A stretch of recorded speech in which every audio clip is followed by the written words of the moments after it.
Hi all. இன்றைக்கி வீடியோவில் என்ன பார்க்க போகிறோன்னா என்னோடய அடினியம் கலெக்ஷன்ஸ் பார்க்க போகிறோம். நான் ஒரு 5 பிளான்ட்டு வச்சுருக்கேன். 5 இயர்ஸாக வச்சுருக்கேன் இந்த plants. Dark pink, white, light pink, white 2 வெரைட்டியில் மொத்தம் 5 பிளான்ட்ஸ் வச்சுருக்கேன். எல்லாமே நல்லா இப்படி பஞ்சாக தான் பூக்கும். இது அந்த light pink with white colour. இது டைரக்ட்டு சன்லைட்டில் வைக்கணும் இந்த பிளான்ட் ஃபுல்லாகவே. இது எல்லாமே மண் புதுசாக ரீபாட்டிங் பண்ணிட்டேன். ஆனால் இப்போ சீசன் மழை ஸ்டார்ட் ஆகிடுச்சுங்கிறதுனால எப்படியும் டைரக்ட் சன்லைட்டில் வைக்க மாட்டேன். சரி, இது வெயிலில் நல்லா பூக்கும் அப்படிங்கிறதுனால ப்ரூனிங் பண்ணி விட்டுட்டு எடுத்து டைரக்ட் சன்லைட்டில் வைக்காமல் செமி ஷேடில் தான் வைக்க போகிறேன். ஏன்னா மழை வந்தால் நினையாமல் இருக்கிறதுக்காக.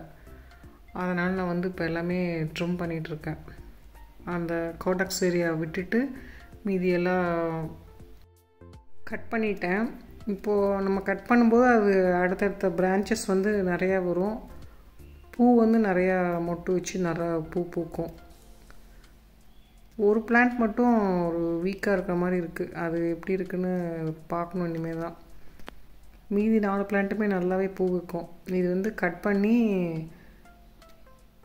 நான் மஞ்சள் தான் வைக்கிறேன் இன்றைக்கி. ஆலுவேரா வைக்கலாம், அது போக மஞ்சள் வைக்கலான்ட்டு நான் இன்றைக்கி கட் பண்ண இடத்துல எல்லாமே மஞ்சள் அப்ளை பண்ணிவிட்டு அந்த வேரில் வைக்கக்கூடிய இடத்துலையும் மஞ்சள் அப்ளை பண்ணி வச்சுருக்கேன்.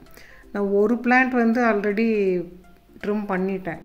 அது புதுசாக லீவ்ஸ் வந்துடுச்சு. அதனால தான் இப்போ அடுத்த 4 பிளான்ட்டுக்கும் ட்ரிம் பண்ணலான்னு பண்ணிகிட்ருக்கேன்.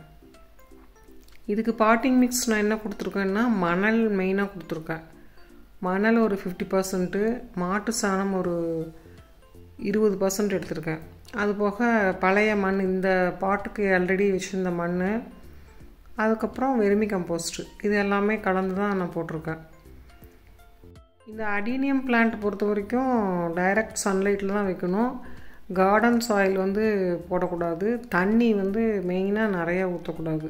ஊற்றுனா அந்த கார்டக்ஸ் ஏரியா அழுகி வீணாயிடும். அப்படியே வீக்காகி அந்த பிளான்ட்டே வளராது. நான் இந்த பிளான்ட்டு டைரக்ட் சன்லைட்டில் தான் வச்சுருப்பேன். ஆனால் மழைக்காலம் அந்த மாதிரி டைமில் மட்டும் எடுத்து மழை தண்ணி படாத இடமா பார்த்து உள்ளே வச்சுருவேன். ஒரு சிட்டவுட்டு அந்த மாதிரி ஏரியாவில் வச்சுருவேன். மழை சமயத்தில் மட்டும் அந்த மாதிரி வைப்பேன். மற்றபடி டைரக்டு சன்லைட்டில் மட்டும் அந்த பிளான்ட்டு வைப்பேன். பூ நல்லா பஞ்சாக பூக்கும். இப்போ இவ்வளோதான் பூ இருக்குது. 2 பிளான்ட்டில் மட்டும்தான் பூ இருக்குது. இந்த பிளான்ட் நான் ஃபஸ்ட்டு ட்ரிம் பண்ணிட்டேன். இது என்கிட்ட இருக்கிற சிங்கிள் பெட்டல்ஸ் வெரைட்டி. இது போக நான் இப்போ புதுசாக 40 அடினியம் பிளான்ட் வாங்கியிருக்கேன். அது எல்லாமே கிராஃப்டட் அடினியம் தான். அதில் 3 பிளான்ட்டு சேல்ஸ் ஆயிடுச்சு. அந்த ஸ்டால் போட்டிருந்தது, நீங்கள் வீடியோ தொடர்ச்சியாக பார்த்துருந்தீங்கன்னா தெரிஞ்சிருக்கும். ஸ்டால் போட்டப்போ 3 பிளான்ட் சேல் ஆயிடுச்சு. அது போக மீதி இருக்கிறதா இருக்குது. ஒவ்வொன்றும் இப்போ மொட்டு புதுசாக வந்துட்டுருக்கு. அது ஃப்ளவரிங் ஆகும்போது நான் ஒவ்வொரு வீடியோவாக அப்டேட் பண்ணுறேன். இதுலேயும் ஃப்ளவரிங் ஸ்டார்ட் ஆகும்போது வீடியோ அப்லோட் பண்ணுறேன்.